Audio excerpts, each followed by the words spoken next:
Redbubble has a 30 a day upload limit.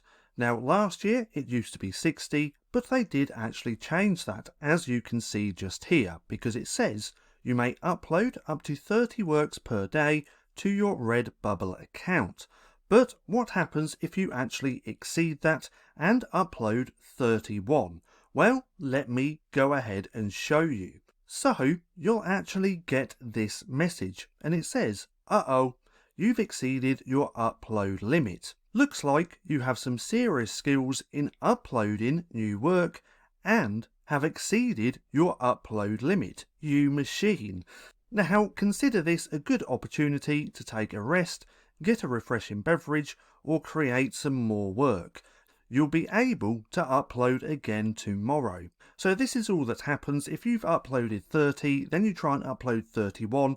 You are literally not going to be able to actually do that, and all that will happen is that you get this message. So if you're worried about accidentally going over your limit, then there's actually no need to worry, because again, you can't physically or you can't literally upload more than 30 designs.